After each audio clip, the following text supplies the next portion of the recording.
Welcome to Dexters classes. मैं जसबी। भारत और नेपाल के रिश्ते इतिहास के सबसे बुरे दौर से गुजर रहे हैं। रोटी बेटी का रिश्ता कहने वाले देशों के संबंधों पर न जाने कौन सी बुरी नज़र की छाया पड़ी है। और यदि हम वर्तमान की ओली सरकार की हम बात करें तो उसने तो लगता है यही ठान रखा है कि भारत और नेपाल के रिश्तों को इस हद तक ख़राब किया जाए कि जहां से वापसी भी संभव नहीं हो। और हाल ही में एक और कदम उठाते हुए नेपाल ने नए मैप को अब दुनिया भर के तमाम देशों में भेजना क्या मन बना लिया है। यानी कि अब इस विवाद को दोनों देशों के जो बायलैटरल डिस्प्यूट है इसको अब वो अंतर्राष्ट्रीयकरण करने जा रहा है, जो कि दोनों देशों के बीच में एक और बड़ा सेटबैक कह सकते हैं। यहाँ पर आप देख पा रहे हो द इंडियन एक्सप्रेस का आर्टिकल है कि Nepal to send updated map to India, UN and international community. यानी कि अब यहाँ से अब दुनिया भर के तमाम देशों के अंदर ये जो डिस्प्यूटेड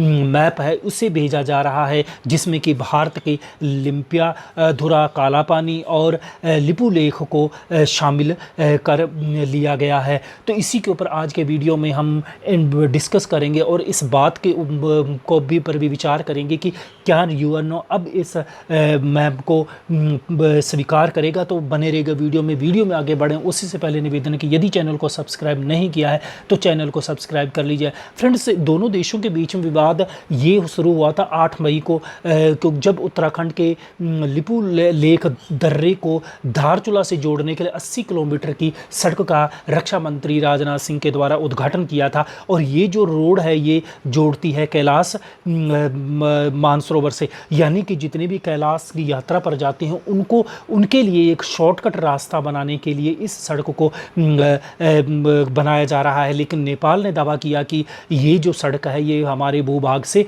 गुजरती है। लेकिन भारत ने कहा कि ये सड़क आपके भूभाग से नहीं गुजरती है, क्योंकि ये कैलाश मानसरोवर लिंक रोड इसे बोला जाता है। यहाँ पर आप देख पा रहे होंगे कि ये जो मैप है, और यदि हम आप ये इधर असम के सिक्किम के नाथुला दर्रे से अपने बात करें तो यहाँ से घूमते हुए ये जाती है। यहाँ पर कम से 7-8 दिन लगते हैं। और यदि हम 3 रास्ते हैं, यानी कि नाथुला दर्रा, काठमांडू नेपाल से होकर और इधर से या सीधा धारचूला उत्तराखंड के से लिपोलेख तक और आगे फिर ये चाइना होते हुए कैलाश जाती है। तो यहाँ पर इस बीच में ये इससे मात्र 3 दिन में ही जा सकते हैं। तो इसलिए भारत के द्वारा ये रोड बनाई गई थी। लेकिन नेपाल के द्वारा इसके ऊपर एक क्वेश्चन उठा दी। उसने कहा कि ये हमारा भूभाग है जिसके ऊपर भारत के द्वारा अवैध रूप से सड़क बनाई गई है। और उसके बाद में सबसे पहले 18 मई को संशोधित राजनीतिक और प्रशासनिक मैप जारी करने के लिए दावा किया गया कि ये क्षेत्र हमारे। और फिर 13 जून सन 2020 को नेपाल की संसद ने कालापानी, लिम्पियाधुरा और लिपुलेख का लगभग 335 किलोमीटर का भूभाग नए मैप में शामिल करते हुए एक नया मैप जारी कर दिया गया है। और अब उसी मैप को Nepali government various international community में भेजने के लिए स्टेप उठाए रही है। तो इसी के ऊपर यदि हम अब इस मैप की यदि हम बात करें तो यहाँ पर नेपाल ने 2 भाषाओं में इस मैप को बनाया, प्रकाशित किया है। इस 25,000 कॉपियाँ तो पहले ही नेपाली भाषा में छापी जा चुकी है, जिसमें ये कहा जा रहा है कि भाई इसको वहाँ के अपने लोकल नेपाल में बांटा जाएगा। और लेकिन 4,000 जो कॉपी जो वर्ल्ड कम्युनिटी को भेजी जाएगी उसकी अंग्रेजी भाषा में प्रकाशित की जा रही है। और इसमें सबसे पहले वो यूएनओ और गूगल को भेजेगा। अब यहाँ पर क्वेश्चन पैदा होता है कि क्या गूगल और संयुक्त राष्ट्र संघ इस मैप को शामिल करेंगे। तो देखिए यहाँ पर आप देख पा रहे हो ये जो नया मैप है इसको पहले देख लीजिए। ऊपर आप देख पा रहे हैं कि यह है नया पुराना मैप। और यहाँ पर आप सर्किल में देख रहे हो एक अलग से छोटी सी एक नुकीली सी नोक निकल रही है। और यही है जो भूभाग जिसको नेपाल अपने भूभाग में शामिल कर रहा है। और पहले यहाँ पर किसी प्रकार का ये नुकीली सी नेपाल के मैप में नहीं थी।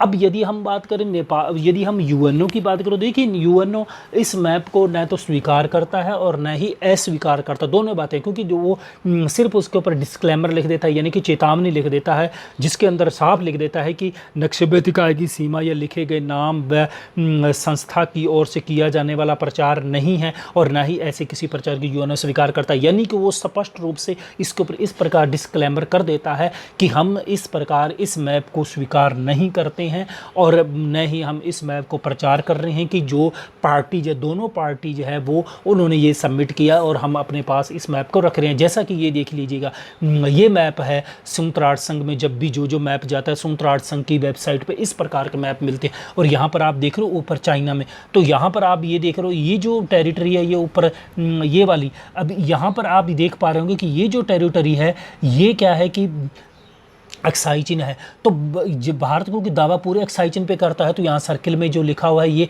इंडिया है, तो यहाँ से तक बाउंड्री दिखाता है। यहाँ पर आप देख पा रहे होंगे ये वाली, अब यहाँ पर आप साफ दिख पा रहा होगा कि ये देखिए कि ये जो रेड लाइन है लंबी पूरी, ये तो है वर्तमान LAC। और यदि हम बात करें ऊपर से अक्साई चीन, क्योंकि वर्तमान में चाइना ने ऑक्युपाइड कर रखा है, परंतु भारत इसको अपने भूभाग में, तो इसीलिए ये जो गोल सर्किल में इंडियन लाइन लिखा हुआ है, तो ये नेपाल, ये इंटरनेशनल मैप है, यानी कि ये UNO की वेबसाइट का मैप, और यहाँ पर पूरे में वहीं से दिखाया गया। और यदि हम चाइना की हम बात करें, तो चाइना अंदर पूरे लद्दाख को अपना मानता है, तो फिर उसके ऊपर डॉट लगा दिए जाते हैं संयुक्त राष्ट्र संघ की वेबसाइट के ऊपर कि यहाँ पर ये चाइना मानता है। तो इस प्रकार से वो नेपाल की यदि हम बात करें या किसी और दुनिया भर के किसी डिस्प्यूटेड की हम बात मैप की हम बात करें, तो उसके ऊपर संयुक्त राष्ट्र संघ के द्वारा न तो उसका स्वीकार किया जाता और न उसको एक्सेप्ट किया जाता, और जैसा होता है वो उसको अपने पास रखता और नीचे डिस्क्लेमर लिख देता है कि ये इस प्रकार के डिस्प्यूटेड एरिया है और संयुक्त राष्ट्र संघ इसमें किसी प्रकार के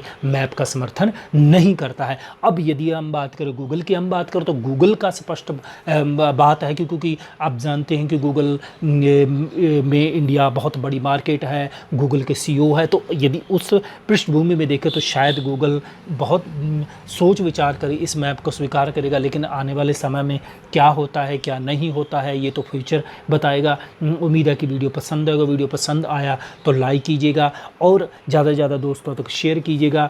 मिलता हूँ इसी प्रकार वीडियो के साथ। वीडियो सुनने के लिए बहुत बहुत धन्यवाद।